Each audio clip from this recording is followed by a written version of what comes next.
brought to you by WP Relax. No matter whether you have an existing site, want to transfer your site, or need to start a WordPress site from scratch, we have a plan to suit your needs. So say bye-bye to WordPress problems and relax with WP Relax. Hi everyone, this is Ahmed Karamli and welcome to Be Efficient TV. The mission of this web TV show is to boost the efficiency of your business and life with tips and tricks from leading experts. And today I have with me Lou Adler. He is the CEO of the Adler Group and he's a best-selling author and the founder of the performance-based hiring system. Welcome to the show, Mr. Lou. Happy to be here, Ahmed. Thank you very much for inviting me. It's my pleasure. So what's your background before the Adler Group?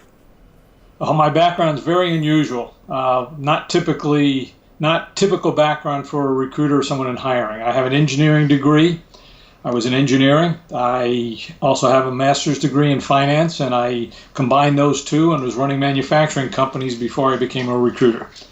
But the real reason I actually became a recruiter, and it was only going to be for 6 months to a year, was I didn't like my boss, so I quit my company and tried to find another job and discovered that recruiting was my passion. So you, why you decided to study, to do an MBA in finance after the engineering? Why you decided to do that? Different question. That's a good question. Well, I didn't know it was going to be in that. It just turned out that when I looked at manufacturing and engineering, and then when I got an MBA, I could see that there was a lot of parallels of how do you associate costs and financing and high volume to those concepts. So when you could combine engineering and financial management and process control, you actually could understand how different functions and different processes work together, and also how you could measure those. You couldn't just measure them by engineering data, you could also measure it by financial data. So the combination of both actually can be applied to recruiting as well. So I can't say that I actually planned it, it just happened that way. So you didn't like your job. You were working in which industry and you didn't like the job and you quit? I've been in a number of industries. I started out in aerospace, making nuclear missiles and weapon systems, and I was in high-tech calculators when they just started out, and I was also in the automotive industry. So I've been in lots of different industries, and while it appears that there's a great difference amongst those, there's actually more similarity. So I could see that and the way you communicate that information among those industries actually reveals a lot. There's a lot of similarities to, irrespective of the business you're in. What's the greatest hiring tool in the world that you have developed for powerhiring.com, and then you end up losing lots of money in the venture? Well, that's interesting. You've actually asked a 2-hour question or a question there, so I'll give you the short answer. As I started out with a manufacturing background, whether it's aerospace, whether it's automotive parts, or whether it's calculators or handheld electronics, when I became a recruiter, I could see that there were a lot of similarities to that process. How you predict performance, how you measure and control performance. So 15, 20 years ago, or let's say it took 10 or 15 years, I said, hey, there's a way to actually automate this whole process. That became performance-based hiring. This was in the dot-com boom about 15 years ago. I said, we could actually build a process that does this. So that's where I tried to automate the process. The technology wasn't available then as it is today to actually do it. So I invested in a dot-com and lost a heck of a lot of money as a result of that. So that's actually how it all happened. But you learned through failing in the process. You learned from it, and then you came up with you modified the system. I actually didn't fail because the technology wasn't available to do it at the time. It was a bad business idea. Okay. But once I figured it out, so the technology is much more robust now. There's a lot more capability now. It didn't exist at the time. You didn't have enough money at the time either. So it was at the time of the dot-com boom where money was gone. So the failure was attributed to a lot of things. That's the 2-hour answer. We don't need to get into that. What is the performance-based hiring system and how it works, and when you started this system? Okay, well, I started it so I've been a recruiter since 1978. So I've been for a lot of years. As soon as I got into the recruiting business, I could see that there was a lot of inefficiencies. Hiring managers and recruiters didn't communicate what the job needs were. The best candidates didn't necessarily apply to your jobs. Interviewing at the hiring manager level, everybody did it differently. Everybody tried to compete on compensation. So I could just see these total inefficiencies. It was just like going into a factory, which was if you ask me what my biggest accomplishment was, I turned around a manufacturing company. And it was exactly the same problems. You weren't controlling what you needed to control. You had scrap, you had inefficiencies, you didn't have metrics. So eventually, performance-based hiring consisted of 4 big things. I could just see it time after time after time. When 4 conditions were present, you could actually make a good hire. Number 1 was everybody agreed to what the job was, and it wasn't a job description listing skills and experiences. It was the work a person needed to do. That was you had to understand the work. You had to find candidates who wanted to do that work. So what's the difference between the work and the job description? A job description, that's a great question. The job description isn't really a job description. When you list a person must have this skill, must have this background in education, must have these personality traits, that's not a job description. That's a person description. A job doesn't have skills, a job doesn't have experience, a job doesn't have academics. A job is what you do with those skills. You build a team, you launch a product, you put a new report together. So usually when they do it, sorry to interrupt you here. So usually when they do it and write the job description, they write the skills that they require in the candidates, not what they want the candidate to do. And right, that's exactly right. And they are still doing it until now like this? Excuse me? And until now they are still doing it in the same way? Unbelievable. So let me give you an example. The first job I ever had as a recruiter was a plant manager for a company making automotive wheels. This is the stuff that goes on, you put a tire on a wheel. And I knew the president of the company. So I said, Mike, he said, I'm looking for a plant manager. I said, fine, let's go out in your plant. So I spent a half hour walking through this person's manufacturing plant. The chrome lines, if you put chrome on a wheel, was broken. They had to fix the chrome line. The material coming in from the warehouse was terrible material. It was not terrible material. It was brought in and it was shipped across the other side of the warehouse and then brought back to the manufacturing line. It was a terrible material flow. I then looked at how they ordered materials. It was a sloppy system.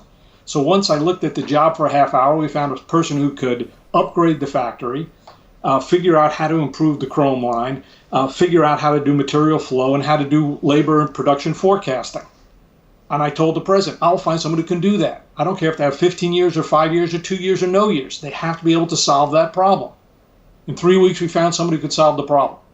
From that day forward, I never looked at a list of skills. That is not a job description. I look at, here's the work that needs to be done. We have to upgrade a team. We have to launch a new product. We have to build a factory that can make 10 million iPads a month. That's what they have to do. Don't worry about the skills. Prove they can do the work, and they will actually have exactly the skills they need. And then prove they're motivated to do that work, and you'll have a highly engaged employee who will stay forever. That's the essence of performance-based hiring. But how would you know that? Like, you test the employee to know exactly that he can do that, and is that means when you interview the employee, you don't really look at his, let's say his degree or the other skills that he mentioned, but his experience, mainly you focus on the experience that he listed in the CV? I focus on the performance. So yesterday, I was with 150 UX designers, user experience designers in Baltimore, all hiring managers. And I said, as I opened up my talk, I said, think about hiring a great person in the next month and go fast forward a year from now. And tell me, and you're going to call me up and tell me that this was a great person. What did this person do over the course of the year that you could describe this was a great person? And they said the person exceeded expectations. They delivered on the promise. They worked with the team. They were self-motivated. They accomplished their results day after day after day. They were flexible. They could deal with change. I said, great. Not one of those things has to do with the skills. It's all what the person did with their skills and experience and personality traits. So let's define the work the person needs to do first. And then I said during the course of the next hour, I will show you how to assess that person's ability to do the work. And I actually interviewed 150 people in the room to demonstrate how you assess that person's ability to do the work. Obviously, that leads to another question, Ahmed, so you can ask that next question. Like how you do that, like how you assist. So what I told them is state the biggest project and tell the candidate the biggest project he or she needs to accomplish. Then ask that person, can you tell me about something you've accomplished related to this? And then you'll spend 10 or 15 minutes digging into that accomplishment. When did you do it? Why did you do it? Why were you chosen? What were the results? How did you put the plan together? How did you manage the plan? What resources did you need? I call that the most significant accomplishment question. And you ask that same question for every one of the 4 or 5 things that define the work that's required to be done. That's how you do it. That's the performance-based interview. That's the essence of the performance-based interview anyway.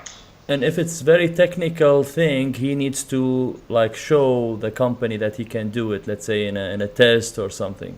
I don't need to give a test. Now, some people give a test. I don't give tests. If the person is if you got to design a circuit, and I've done many circuits and many applications, walk me through how you designed and developed that circuit. Walk me through how you did it.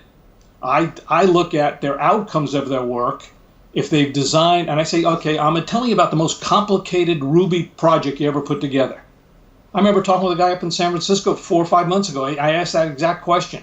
He was building a new app, and I said, well, how'd you learn this? And walk me through how you did it. Well, I just listened to how the person applied his or her skills to defining the work, not the skills themselves. I'm not a techie in all those areas, but I can listen to someone who is a technical person, and if he or she can describe their outcomes to me, I know they've got the skills. Then I said, okay, as a result of that, what did your manager do? Did he assign you a tougher project or an easier project? Well, a good manager, if the candidate did a good job, they'll give him a bigger stretch job. So I just asked, as a result of the work you did, what kind of projects did you get assigned? Was that more complex or less complex than you did? And you start looking at that, and the best engineers get assigned the best projects. The worst engineers get assigned stupid projects or weaker projects. So everyone looks at depth of skills. I look at what they do with their skills, not the skills themselves. What they do with their skills tells the truth. The skills themselves, you can be brilliant but never get anything done. I want to know what they got done. So that's how I use that question. And that's why I'm a pretty good interviewer. I'm a better interviewer for technical people than technical people are, because they're not looking at the outcomes. They're looking at the inputs, and I want the outcomes. Big picture. So this question is phase 2 or within phase 1?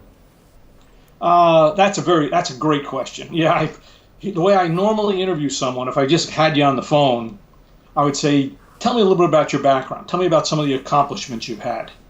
I then go through their work history review, which is I just look at their resume and say, okay, how did you get this job? Why did you take this job? So I'm looking for a pattern of how people got their jobs and what happened within their job. For example, if someone always applied online for a job and never got a bigger assignment within the job, that raises a concern.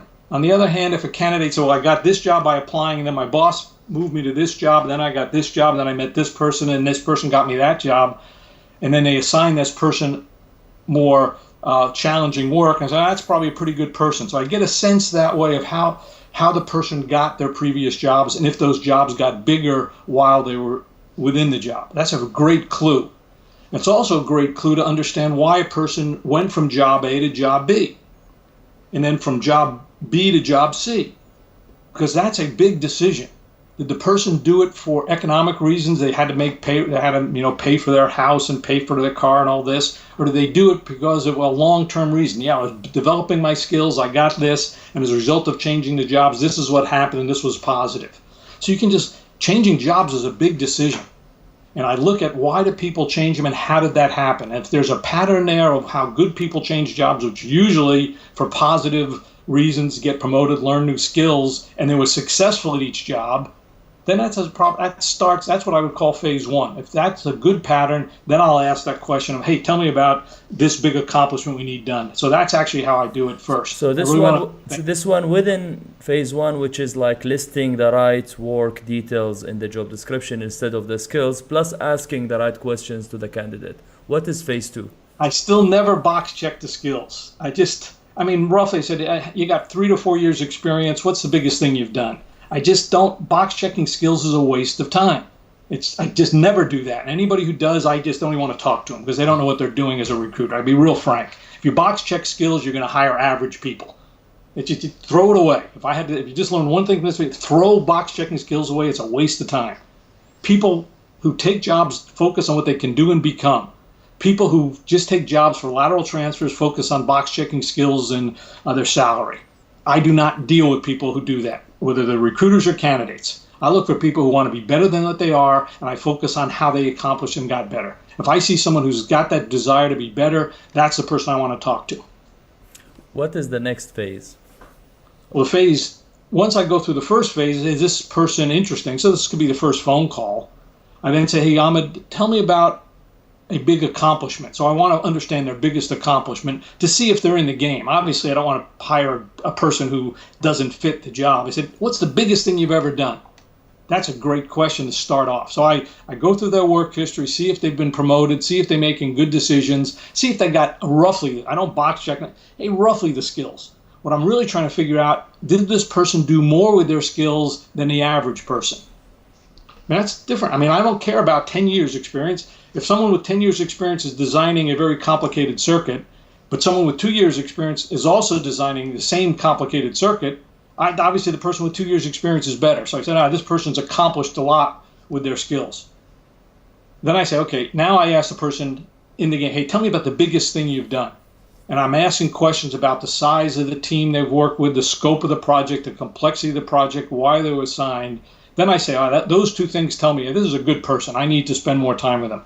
Then I would probably figure out, is this job a career move? And I'm always trying to figure that. I have a job that's at this level, and where is the person? Is this person at this level?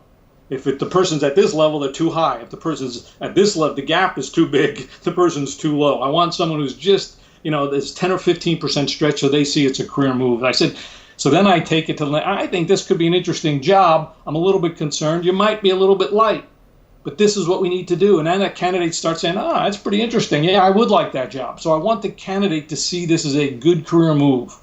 So that's what I try to do. So the first one is work history. Second one is, are they in the game? The third one is see if there's a fit for a career move here, not just a lateral transfer. So that's what I do. And then what you ask the candidate? I can't tell you. That's my secret. No, what I do is, so it depends on the circumstances. So I'm kind of giving you a general phase of it. If there's a bit of a stretch here, and I say, does this seem like a reasonable job for you? I think we should take it to the next step. And for me as a recruiter, the next step was I wanted to spend a half hour to an hour digging deep into the candidate's background. Some recruiters would just stop there and say, hey, I'd like you to interview the hiring manager and set up an exploratory meeting with the hiring manager. I only deal with candidates who are passive candidates. So I don't deal with people who apply to jobs. I do not deal with that. I never have. And when I was a full-time recruiter, I would say less than 5% of the candidates I work with actually applied to the job. I go out and find highly referred candidates somehow via networking. That's just the way I do it. So not regardless of how I would find the candidate, though, I would want that candidate, if I thought there was a career move, to have an exploratory conversation with the hiring manager. And I did tell 150 UX design managers yesterday is 100% of the time they should interview their candidates on the phone for 30 minutes before they ever invited the candidate on site in person. To do that is tell the person about the job, find out a little bit about the person if they're interested, see if they see the job as a career move, the candidate, and if the hiring manager sees the candidate as a strong candidate, and then invite the person online, on site. That will help in a lot of ways. Number one, you'll focus more on, is this person a good fit for the job, not their personality or first impression, and the candidate will have some excitement again about the job too. So that's what I do. That's my third step before I bring the person on site and conduct a full interview. So phase 4 is the interview. I have not called it phase 1, 2, 3, or 4, so I am not totally sure if I'm keeping count with you, Ahmed, but yes, that's certainly, phase 1 is the phone screen, phase 2 is a more deeper phone screen, phase 3 is a meeting with the hiring manager, and phase 4 is the on-site interview. I guess if you want to call it that, that would be appropriate. What are the 4 basic work types? Okay, that's another point that I make. When I first take the assignment, so now I'm going back to the beginning. When a hiring manager, most recruiters would say, opening assignment, what are you looking for? And there's a natural tendency for the hiring manager to give years of experience, types of skills, academic background, and personality traits. And that's when I say, no, that's not a job description, that's a person description. Let's define the work. And so sometimes I say the one way to define the work is let's go fast forward a year. What did this person accomplish over the course of the year? The big objectives. Another way to define the work is to benchmark the best people. Who are the best people doing this work now in your department? It's another way. The third way to do it is what you just asked, question about work types.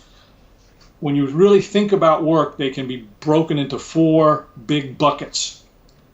And it really flows from how work is started from the concept to delivery. The concept is what I call the creative part, or the thinker type work. These are people who come up with broad ideas, the strategy, the creative piece. The second part is the builder. They take that idea from scratch and put it into some level of some type of concrete, tangible item. The third piece is the improver. They take that, thing's a little bit crude, but it's working. They improve it. And the fourth one are the technical skills you needed to do it. So that's the 4 types of work. Thinking work, building work. You take something from scratch and build it, which is really requires a lot of effort. Particularly if it's like a building. Think about a building. You put a design of a building together. Then you got to build the building. Then you got to improve the building to make sure the windows close and all this stuff. And then you got to have the technical thing of executing that work time after time after time. So when I ask hiring managers, I said, okay, is there any creative work that needs to be done? And they might tell me, yeah, they're going to build a new, whatever it is. Is there anything they have to take this creative work and build it from scratch? It doesn't exist. I then say, and it could be something. It could be, yes, they're going to launch a new product completely from scratch, and that's hard work. I then say, is there anything they have to improve or upgrade? Let me just finish this. Anything they have to improve or upgrade? Yes, they got to take this system and make it 10 or 15% better. And I said, okay, what's the technical skill that you absolutely have? They have the great technical skills in what area?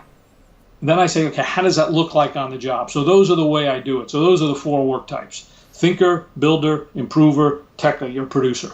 But usually, let's say the leader or the people on the strategic level, they are the thinkers, or how you distribute them between, let's say, leaders, managers, and.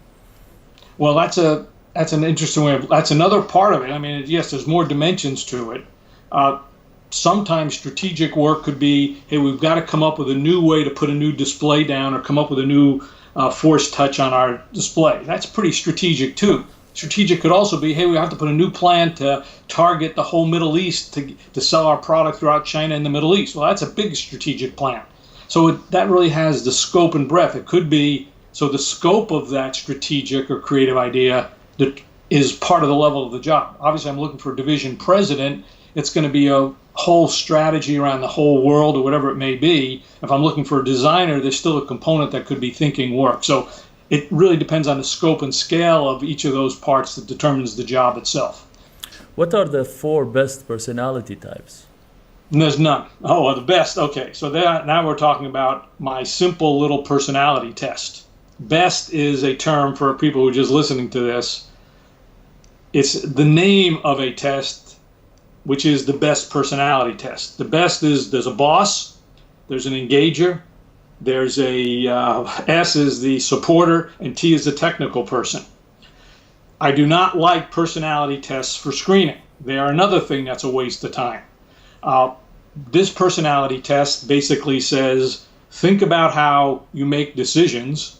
And there are people, so if you can imagine a little grid to go left to right, I'm not going to do it in the video because I'll get it wrong, I think, but assuming this is, at least from my standpoint, it's on the right. People who are very fast, put yourself on the right.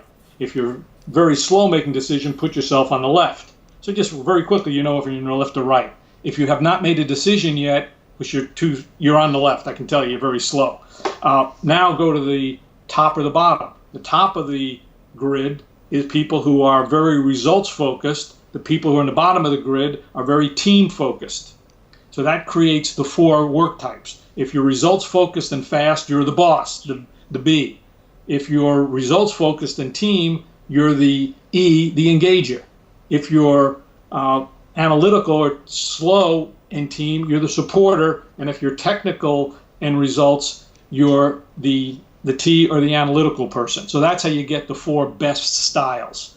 What Very I've seen, interesting. however, is when you talk to people and ask them how they adjust to the situation, you see people have the ability to adapt to all the styles.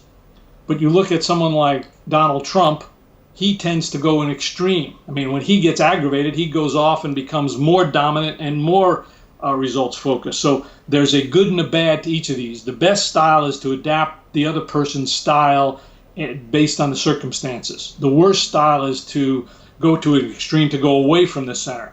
And you can see, as you start asking people these questions, the most significant accomplishment question, you see a trend line over time, you'll see that the best people have the ability to adapt their personality to the needs of the circumstance. That's why it's the best personality test.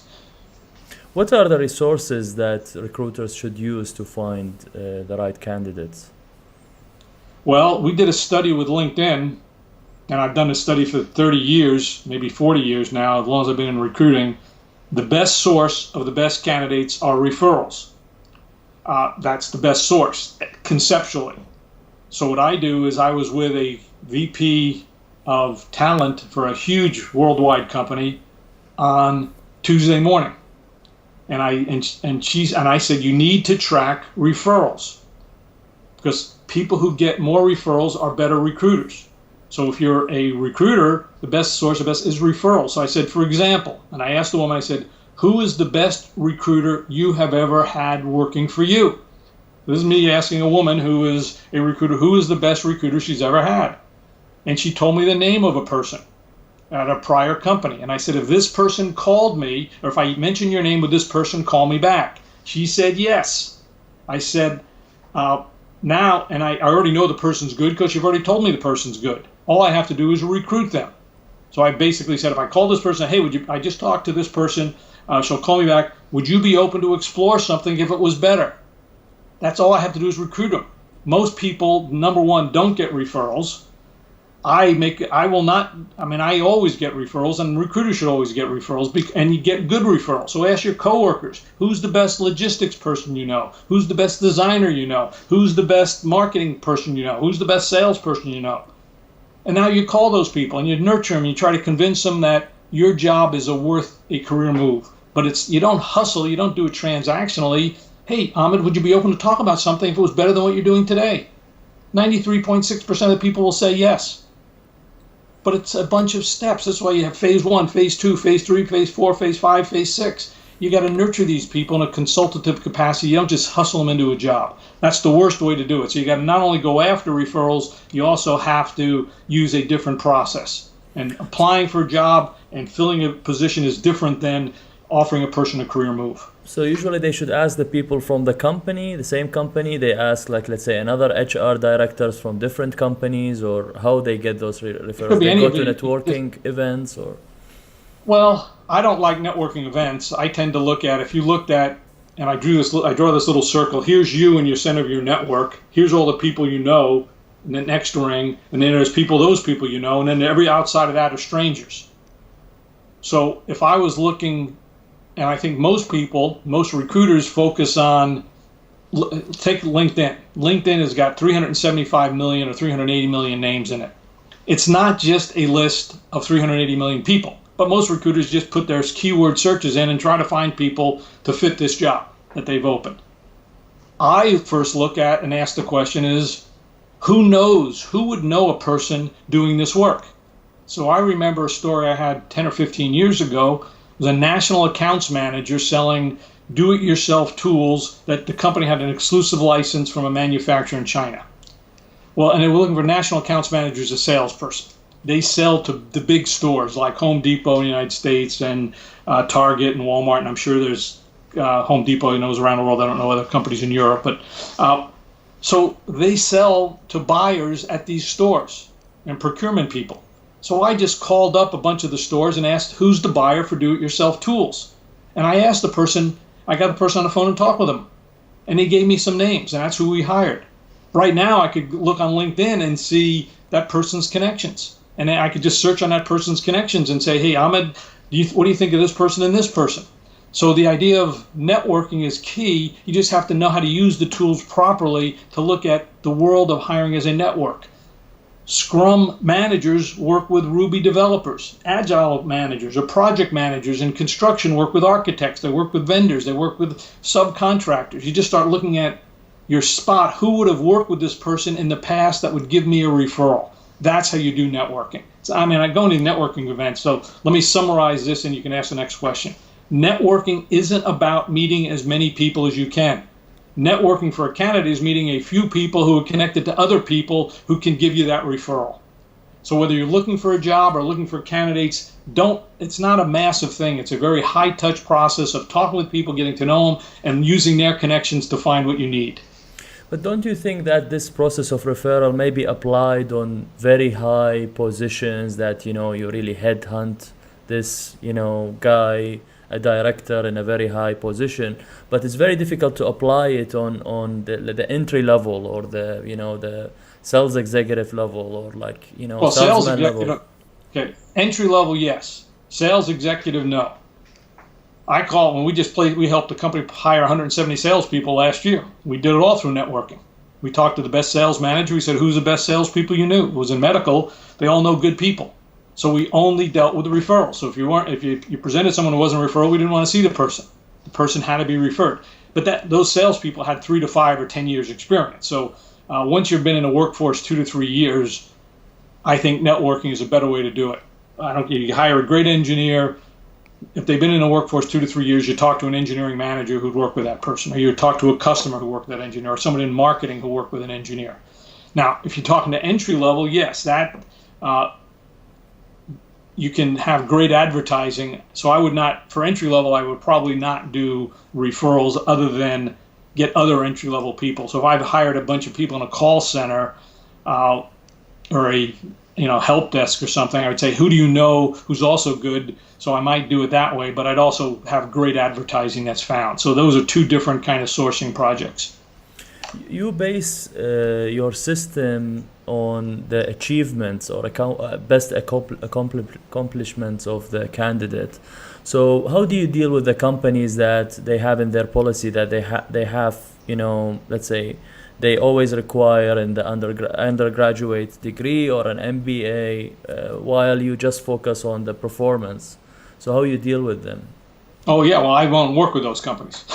Let me just say this. It's a stupid requirement, and I don't work with stupid companies. That's my Trump approach.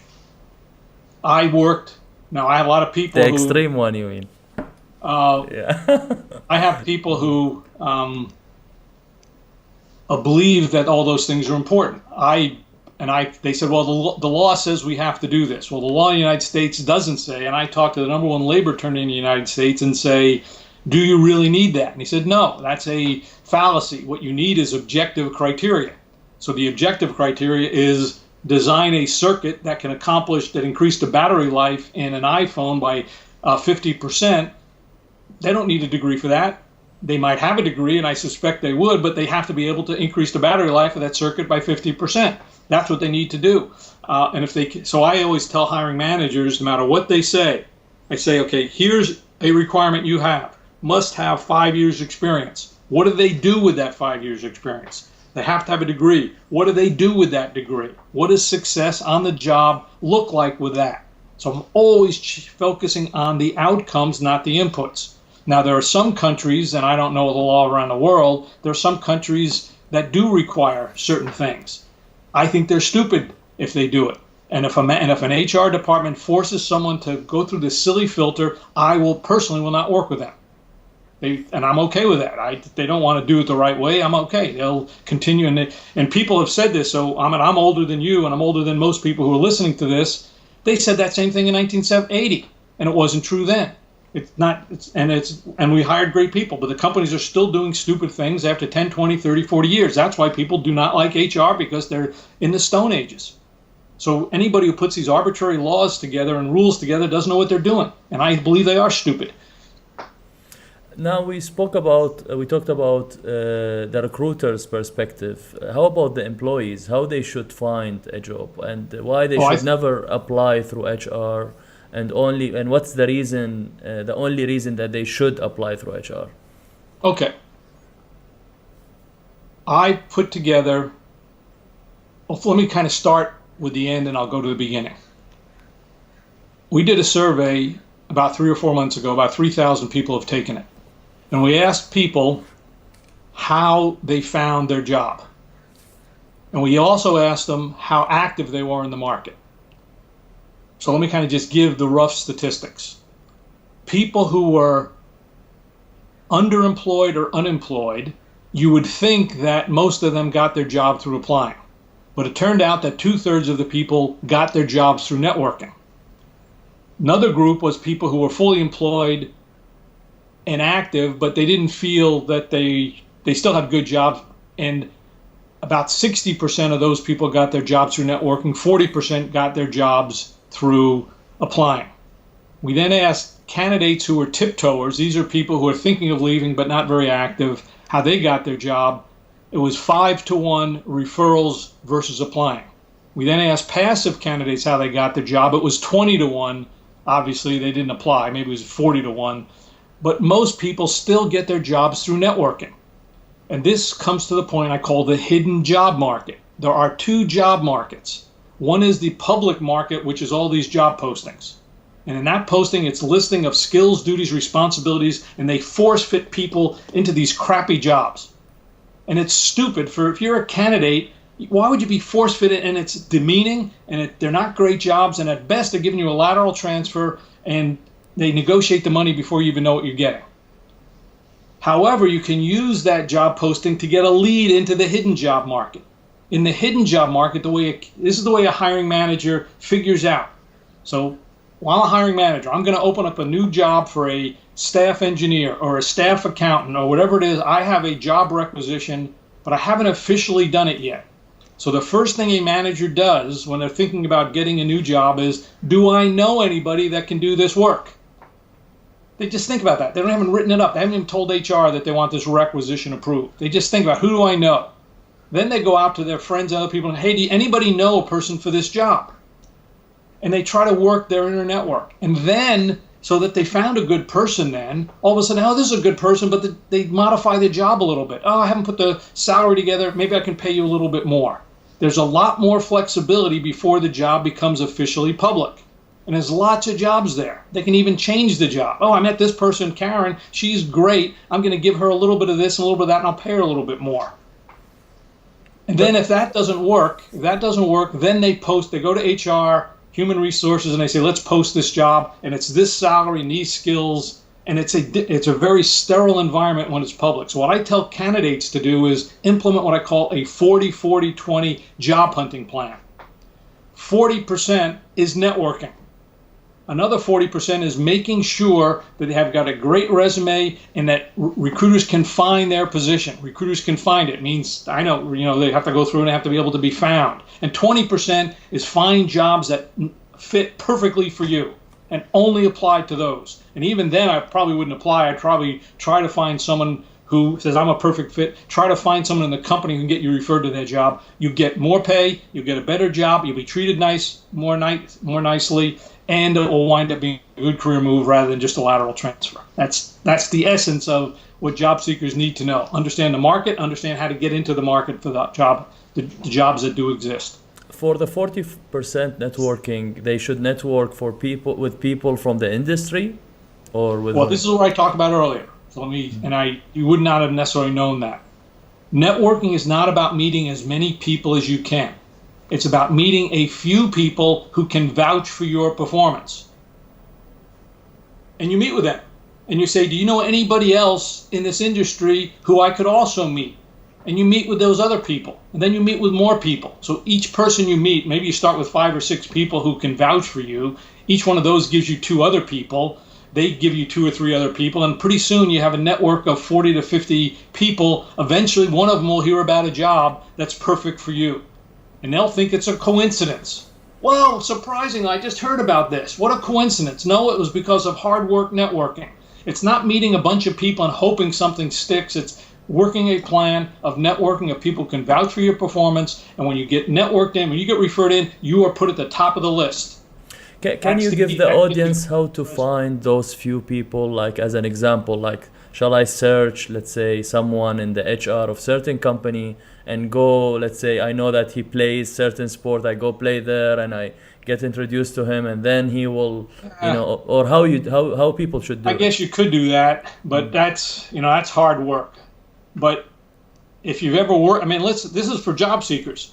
You better do good job every job you take, because every single person is the future of represents your future life. I mean, whether you like it or not, these people represent your network for the future. So it could be a professor, could be someone you work with as maybe you were a waitress or a waiter or the host at a restaurant. That store manager is someone who you know. So it's these connections of people who can vouch for your on-the-job performance. That's what I'm talking about, the 40%.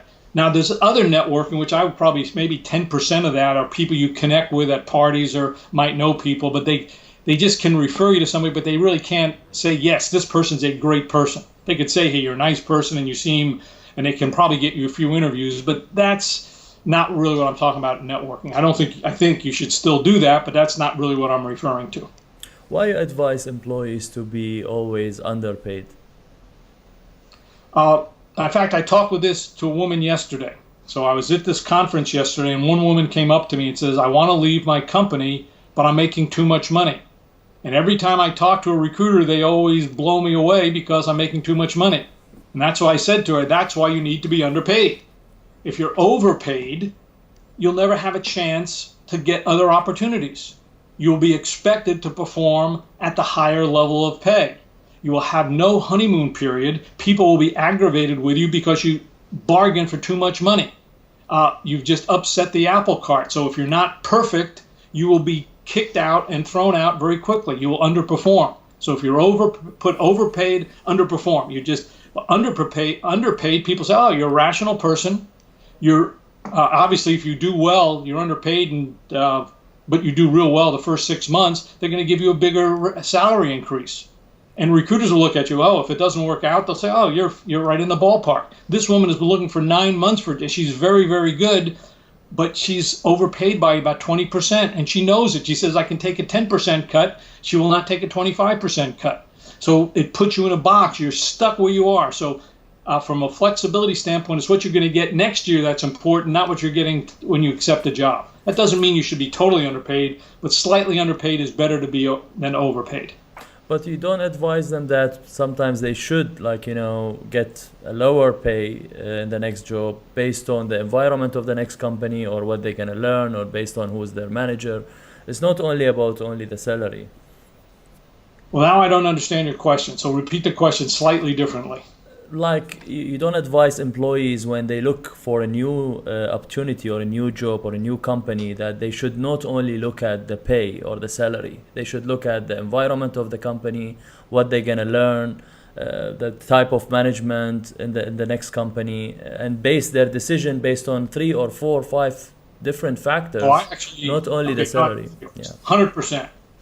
So let me kind of give an idea, and you can kind of interpret it whoever you're listening, you can interpret it this way. When I talk to a candidate just before they're going to get a job offer, and they already kind of know what the salary is, but I tell them this question: put the salary in the parking lot. And I ask them point blank, is this a job you want? Because if you don't want this job, let's stop now, because it doesn't matter what the pay is. Forget the pay. Do you want this job? Then I make them tell me why they want this job. And when I'm listening for, do they see job stretch? Is this going to be a bigger job that's more impactful? I see job growth. Do they see this as a job that's going to make them better 6 months, a year from now? And do I see job satisfaction? Are they doing work they want to do? And do they like the team they're doing it? If they can't clearly state that to me, they're going to underperform when they get the job because they don't own the real work. You don't get satisfied. I ask candidates as I interview them, think about the best job you've ever had, the best job you've ever had. Was it because of the money you got paid, or was it because of the work you were doing and the people you were doing it with? And 90% say it was the work they were doing and the people they were doing it with. The money is short term. That's a short-term motivator. The long-term motivator is the work you're doing, the satisfaction you get from the work, the people you're doing it with, and the impact that work makes on something bigger than yourself. If those are in line, and you have a fair pay, you've got a great career move. And that's the way everybody should decide whether they should move forward or not. How to negotiate offers without giving away the farm? You talking about it from the candidate standpoint or the hiring standpoint? From candidate standpoint. Well, I'd say that I do this with companies. I would rather pay a candidate where whatever I pay you, if it's $5,000 or $10,000 different or whatever currency you're in or euros different, is almost. So I tell companies, don't worry so much about the pay. They don't always listen to me. But to me, I would rather pay someone fairly so they feel good about it. But I still go to if this job isn't a career move, don't take it no matter what we pay you. From the candidate's standpoint, and this is a woman I told the other day, I guess it was yesterday, I was in Baltimore yesterday, I'm in Southern California today, I told her, find out if the work is intrinsically motivated for you, then you have to make the decision about the money. So the salary is, from a candidate standpoint, is I think you have to be open and honest when people say, what's the money? And so if a recruiter asks you in the first phone call, what's your salary? I would say, I'd rather understand if this is a career move before I discuss the salary in great depth. If it's a real career move, I can be flexible on the salary. Because if you start talking about the salary too soon, oftentimes a recruiter will just eliminate you from consideration if you're too high or too low, which is stupid for recruiters, but they do it. So I try to say, you got to get in the game. You got to understand what the career move is. Once you do that, you have to be very, very honest about what you're making. So it becomes a little bit tricky then, and I tell candidates to tell me, I said, you better tell me what the salary is because I'm acting as your agent when we go here, but I have to know what it is. So in some way, it's probably better for a candidate to work through a recruiter to negotiate the salary rather than doing it him or herself. Because if you do it yourself and you ask for too much, it's going to strain the relationship. If you don't ask enough, you're going to feel disappointed. The recruiter can kind of act as your agent to negotiate the salary. So I think in that case, it's probably better to have the recruiter do it for you. There's so many subtleties to this that it's just hard to get in the game. But I would not overdo the thing about trying to negotiate the best salary you can get as demonstration of how strong you are. I would negotiate more about, hey, if you give me this job, I'll be willing to take this salary. So I would actually negotiate the scope of the job rather than the salary, and I think you'll be in better shape that way. But if the employer asked me through the interview via the phone, let's say, about how much is my salary expectations, should I say that talk about this with my recruiter, or I should just answer the question? No, I think I would say something like this: I'm making X thousands of dollars right now. But from a practical standpoint, my decision is going to be based on the scope and complexity of the career move. If I think it's a true career move, I probably won't care much about the salary. If it's just a lateral transfer doing work I've already done, the salary would have to be much more significant. So I can't answer the salary question without understanding the scope of the job. But that's the frame that I would generally want to describe, is tie it to the scope of the job, not just some absolute number. How to convert cold passive candidates into hot leads? Boy, you're trying to summarize every single article I've ever written here. Well, I think what I tell recruiters is, and I end this, what I'm about to say now, at the end of all of my conversations with the recruiters. I say recruiting isn't you selling the job. It's you selling the discussion about the job. So when I call a candidate up, I don't try to sell them on the job. I say, Ahmed, would you be open to talk about something if it was better than you're doing today? And Ahmed says, well, what's the money? And I said, it doesn't really matter what the money is if it's not a career move. Let's just have a discussion to see if it's a career move. And I know maybe it isn't, but at least we can network what it isn't. So the idea is, I try to engage in a conversation. I call that consultative recruiting as opposed to transactional recruiting. Ahmed, would you be interested to be a cost accountant for my manufacturing company in Dubai? No. Okay, why? It's a great job. And you start hustling about the job. create an opportunity to converse about the person. That way you get to know about the person, the recruiter, and the candidate gets to know about the job in an open environment. That's why whenever you start talking about money too soon, you close the conversation down. That's why I don't like to talk about money too soon. Obviously, at the end of the conversation, I might want to say as a recruiter, Ahmed, I really like your background. I think this could be a big job for you because it's got stretch and growth. Let's see if there's a dollar fit. What's your compensation right now? And you might tell me, and I said, you're a little bit too high or too low, or it's just right. But I say, well, I still think your background is pretty good, Ahmed. But let's just see what we can do. I don't know if there's going to be enough salary in this to make it a big increase for you, but let's just talk about the long term rather than the short term. So that's how I do. I try to just engage in a conversation in a sequence of steps to learn more and more about the candidate. How much you like percentage wise you will know about the candidate, like, if you look at the CV versus the interview? So let's say the CV is 30%, the interview 70%, or how you look at it? Yeah, I'd say that's about right. And I'd say it's really, most CVs are just a list of skills, and there's not a lot of detail behind it. What's interesting in the CV, though, is why the person changed jobs and how the person was assigned work within each job, which is what I talked about earlier. Because if you're assigned, and I remember a woman who was an accountant at PricewaterhouseCoopers, so she just got her accounting degree from a university in the United States. She was working for PricewaterhouseCoopers, and she was 23 years old maybe. And when I met her, she was about 30. And I said, when you had your first job at PricewaterhouseCoopers, what kind of projects were you assigned? Well, she was assigned a major client, which is a good sign, but you'd expect somebody in the top half to be assigned a major client as opposed to an easy client.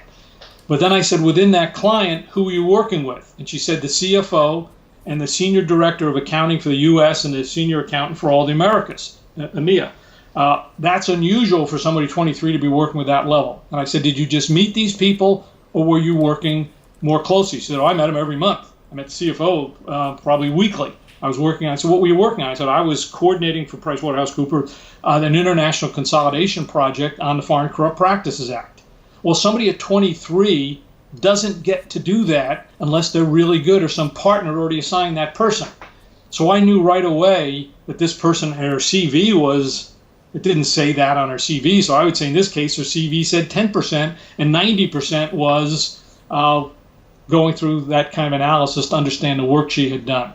So the CV was very impressive, but the work she had done was more impressive. So I think it's that combination of understanding, but digging behind the headlines, finding out the work that people were assigned, and why they changed jobs. You do those kinds of things, 20 minutes, a half hour, you have a good sense if you have a strong candidate or not. How the candidates and recruiters should use the LinkedIn efficiently? Like they should subscribe to the paid services on LinkedIn, or they just use the free version in a certain way to convert more candidates or more jobs? Okay, so let me give a story. This is probably 2 or 3 years ago. LinkedIn has a paid version, which is very expensive. It's about $1,000 a month for the most premium version. They have another version that's probably $200 a month for recruiters. So I had some recruiter calls me about 2 years ago and says, Lou, should I buy? I really like the $200 version. Somebody's trying to talk me into the $1,000 version. Should I get it? So I asked the guy his name. And I happen to have the expensive version. So I asked the guy his name. We were not connected on LinkedIn. So I connected with him on LinkedIn right then during the conversation. And I started searching on his connections. And I said, well, do you know Karen Smith? And do you know Bill Jones? And do you know this person? He says, yes, they're great. I said, would you recommend? I have a CFO search. Would you recommend them? How do you know those people? They're great people. I said, that's why you need the expensive version, because you can search on everybody's connections and get referrals. And he just had all his connections open, and I was looking at his connections. Now, there's a way to close those connections down to be private, which I said, make sure you close your connections down, but that's what you can do. I can call a candidate up who I think knows somebody, search on his or her connections, and get some referrals. Remember I said earlier, I only call people who have been referred to me, and also people who are very, very good. So I called the person up and said, would you be open to chat about something that's clearly superior? I just talked with this person. So that's why I think the paid version of LinkedIn Recruiter is the best, but use it as a network of connections, not just a list of names. It's actually very good as a list of names too, but when you think about recruiting as a series of connections, it's invaluable. I cannot make the same claim from a job seeker standpoint, but I think you could, if I saw a lead for a marketing analyst at a certain company, I would not apply. I would try to find people at that company who are in marketing, and I would probably send that person an email if I was a job seeker and said, hey, I understand that someone in the marketing department is looking for marketing analysts to do competitive analysis. Well, I've just done this little study of your two competitors, and they're doing something that's very unusual. I'd just like to talk to somebody about it. Now, all of a sudden, you've just changed the nature of the game. You've done a little bit of project work based on using that email or that job posting as a lead, and you found the name of someone who could say, wow, that's pretty good analysis. Let me introduce you to this person. That's the other way you can use LinkedIn from a job seeker standpoint to tap into the hidden market and get to the top of the resume list.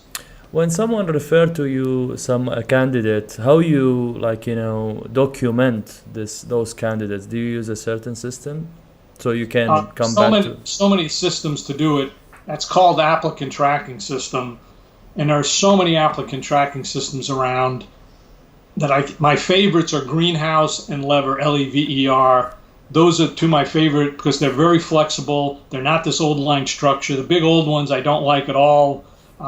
They're just based on designs that are 10 or 15 years old. They're not very flexible, but some of the newer ATS systems, and Lever and Greenhouse are two good ones, and I know both their presidents are fine people, and they really understand recruiting in the modern age, and they're not restricted by this old line database structure that's built into these old ATSs. They just allow a lot more flexibility.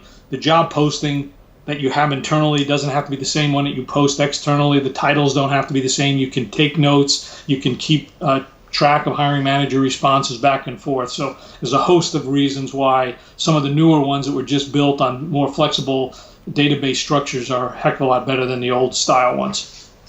How do you advise companies to build an undescribable company culture?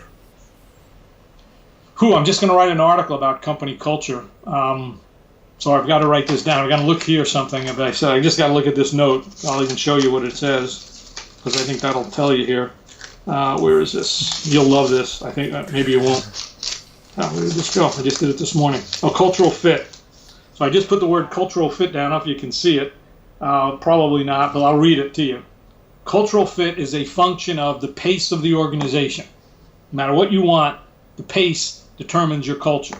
Number two, it's the deadlines. If you have a lot of deadlines and a fast pace, it's going to be a pretty intense culture.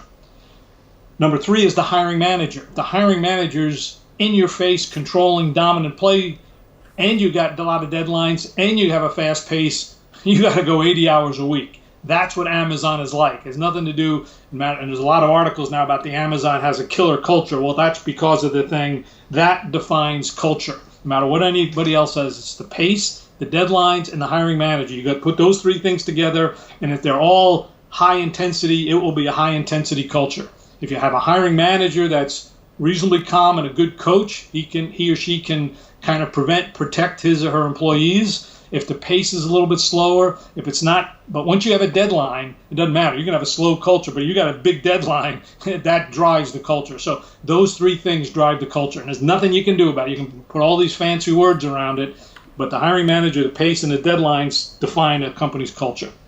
That's my shortest answer, but it's pretty true, probably. As an employer, how to find the right recruiters to work with? Is there a certain criteria, how much to pay them? What's the system in the market to pay them? Here's what I would do. And I told this, I'm trying to think what day I did. I might have been yesterday, but I think it was last week actually. But regardless, I was talking with a bunch of hiring managers, and I said, think about your recruiter as your representative, your sales representative for your job. And I asked the hiring managers, and I asked recruiters the same question, but I could ask everybody on this call. How do you feel when you talk for any product? A sales representative is selling a product. It could be a custom piece of software, it could be a TV, it could be something, just anything. But the sales rep is only interested in making the sale, and he or she does not know the product. You feel disgusted, you feel like you're being conned, you feel like you want to walk away. Well, that's the way candidates feel when the recruiter is not respectful and the recruiter doesn't know the job. So therefore, if you're a hiring manager, the recruiter you should have better know your job.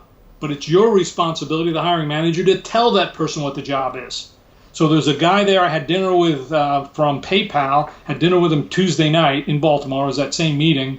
He has his 3 recruiters embedded in his department. They sit in the same department area. They come to all his or her staff, all his staff meetings. They own the department. They know what the strategy is. They know what the programs are doing. I said, that's the way you should make sure your recruiters are great. They understand you and your department and the people who make the decision, and they understand the work because they represent who you're going to hire. And if that recruiter understands your work, they can call a candidate up, and they're not going to worry about skills. They're not going to worry about compensation. If they see a great candidate, they're going to present that person to you. So that's how you should select a person. Consultative recruiting, and know the work, and you want to embed them in your department. But this is for PayPal. Like, how about startups? Like, how they can afford this, or what they should do? They should invite the recruiter to the company just to understand the culture and how the things works. And then, more than that, they should not only invite them. The person should, let's say, for every company. I don't care if it's a startup or a PayPal. It's everybody. Those themes aren't unusual for a startup. If that recruiter is only in it for the money, I would not use that recruiter. He still has to understand that he or she has to know the culture, has to know the hiring manager, has to know the job. How could they do a good job other than just trying to force fit someone into a job? So I think it doesn't matter to me. A recruiter has to know the job, has to know the company, has to know the culture, and has to be able to engage with people in a consultative process. That's the qualities of a great recruiter. How to become a certified performance-based hiring recruiter, and like the question for your system and how much it costs, the version and the online and offline version, what's the differences between them? Well, now you're getting into real specifics. Well, performance-based hiring has got 4 parts to it. And we train them both live, and it's a full day or day and a half program, and we do it online in 2-hour modules. We have one for Asia, which is, regardless of where you live in the world, it's usually Friday early in the morning.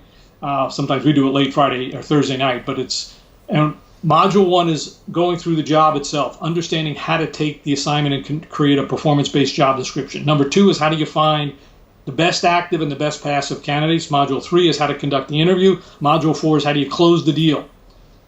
To get certified, you have to do each one of those things. That's how you get performance-based hiring certified.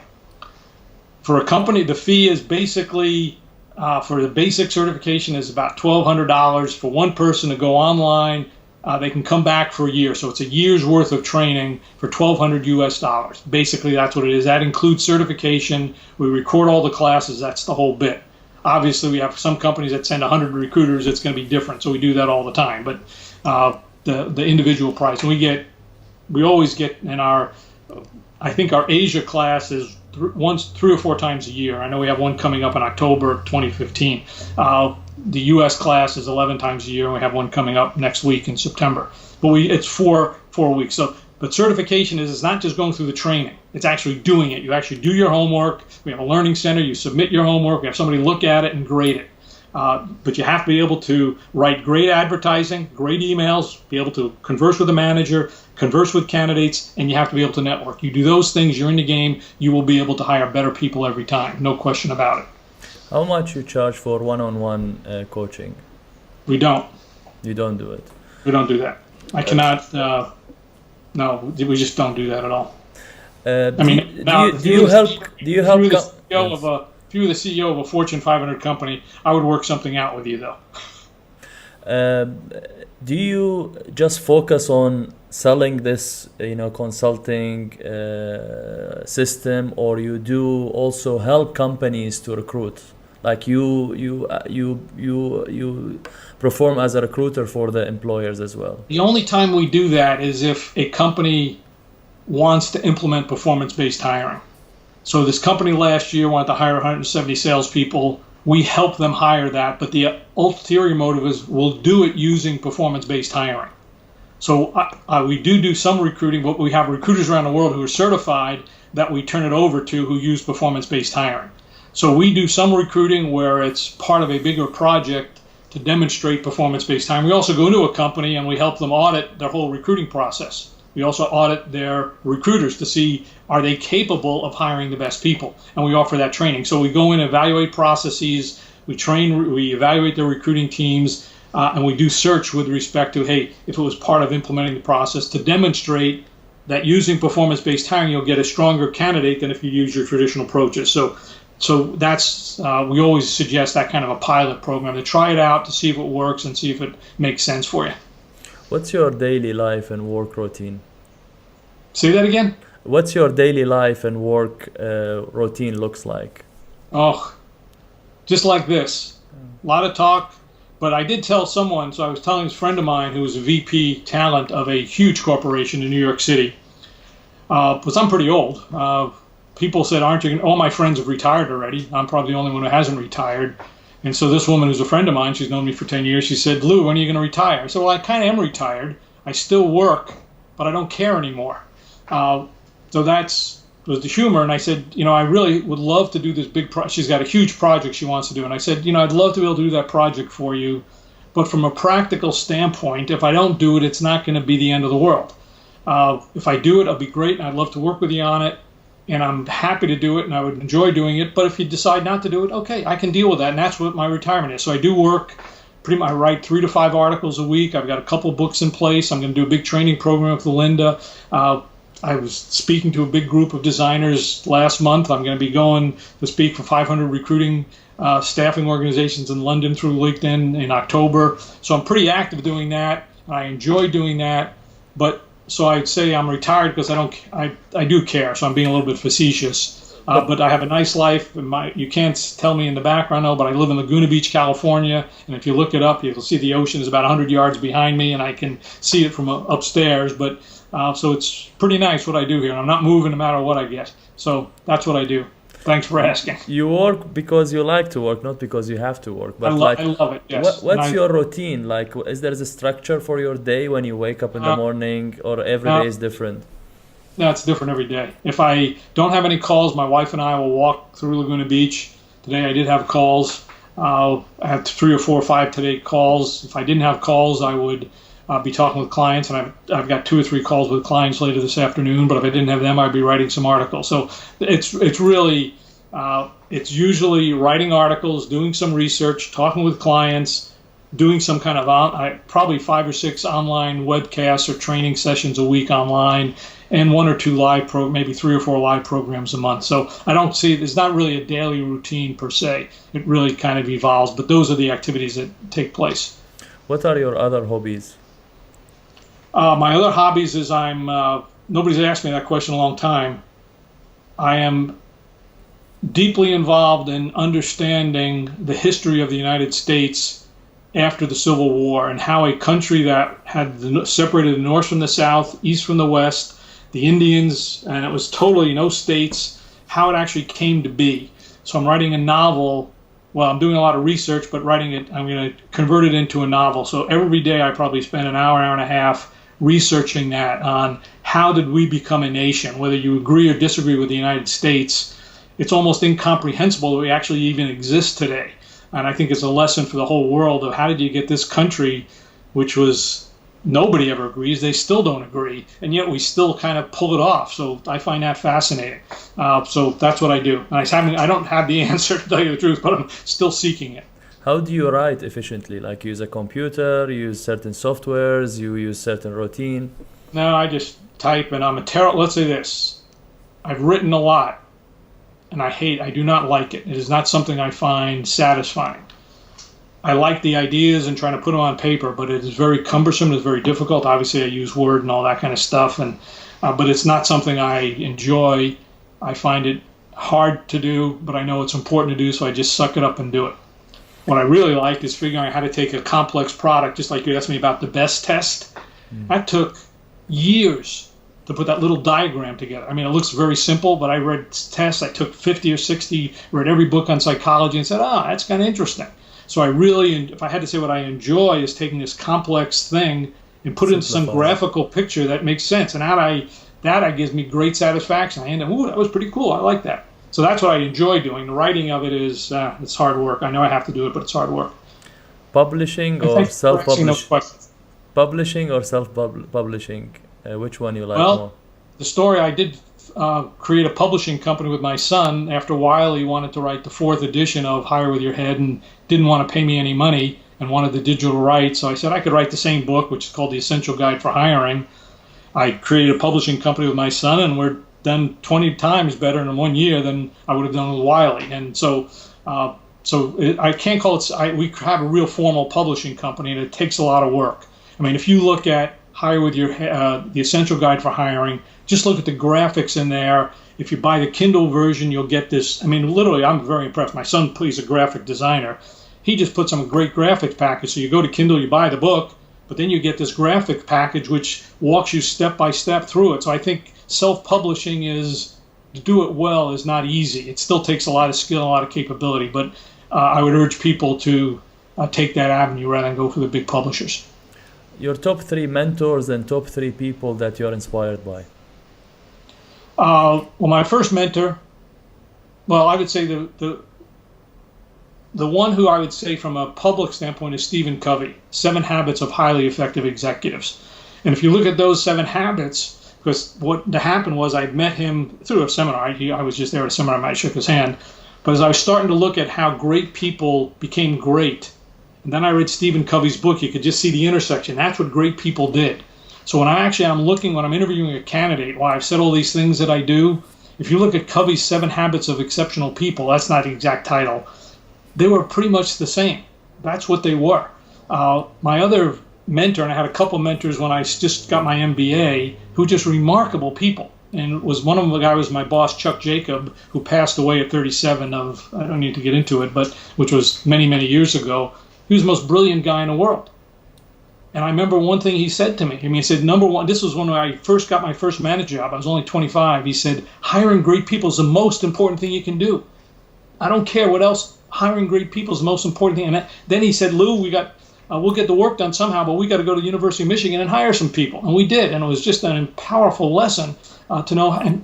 And he was great. He would have been like Trump. The guy was so brilliant. I learned so much from him. So I'd say those are the 2 that stand out, and they're both important. I'm sorry, Chuck's not here. What's the best advice that you have ever received? Well, this was actually when I was at Rockwell. I was 25 years old. I was just an MBA, and Rockwell at the time was the 37th largest company in the world. Huge. And I had an opportunity in the olden days to present the slides. Wasn't going to say a word. I was just presenting the slides. In those days, you didn't have computers. You had what's called view foils on an overhead projector. And all I had to do was put the slide down. And I was so nervous. But there was the CFO of the 37th largest company. It was a group president. And I'm putting the slides over, and the CFO literally, and I'm 25 years old, nervous as heck. The CFO of this company talked to a group president. These guys, their whole lives on it. And he says to the group president, strategy drives tactics. And I don't like your tactics. So tactics don't drive strategy. So come back next week and tell me what your strategies are, because right now they suck. And I'm sitting here, 25 years old, hearing a CFO tell a group president, strategy drives tactics, tactics don't drive strategies, and I don't care how much tactics you got, you don't have the right strategy. That just stuck in me, and I still see it every day. The way I converted it into hiring advice is don't make long-term decisions with short-term information. Focus on the end before you focus on the details. Don't worry about money up front. Worry about money after you see if it's a career move. So everything I do kind of has that embedded in it. Strategy drives tactics. It's not the other way around. What would you advise your younger self if you have the chance? I would not want to talk to that person. Okay, actually I would. I would say slow down and listen, and as opposed to just react. But I don't think I would pay attention. What you do when you feel depressed? How do you change your mood? Yeah, that's a good question. And what I say is, and even in recruiting and even in sales, there's this tendency to get depressed when things go bad and get excited when things are good. And I say, don't get too depressed and don't get too excited. And I do say that to myself. So when I used to tell recruiters, even when I was a recruiter, I said, things are going to go south. Be depressed for 6 hours and get back to work. Kind of go off and do something, but get back because it's going to go away. And don't get so excited if things go great. They'll screw up. Be somewhat excited and enjoy it, but then get back to work. So I think it's the idea of level set yourself. Don't go to these big extremes. They're going to kill you. Stay in this narrow range of emotion and you'll be better off in the long run. What makes you really happy? Boy, you're asking tough questions to me. I would say I got an email from two things. I got an email this morning from this group I presented to yesterday, and one guy in it, he said, Lou, you just changed my whole life. He said, I've been hiring all wrong, and you just totally threw everything I did away, and I can't wait to try to use performance-based hiring. So that's one thing, what people really appreciate from the hiring side.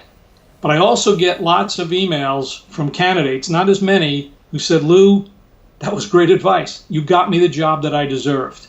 So it's those little emails of people just trying this stuff out and saying this actually worked.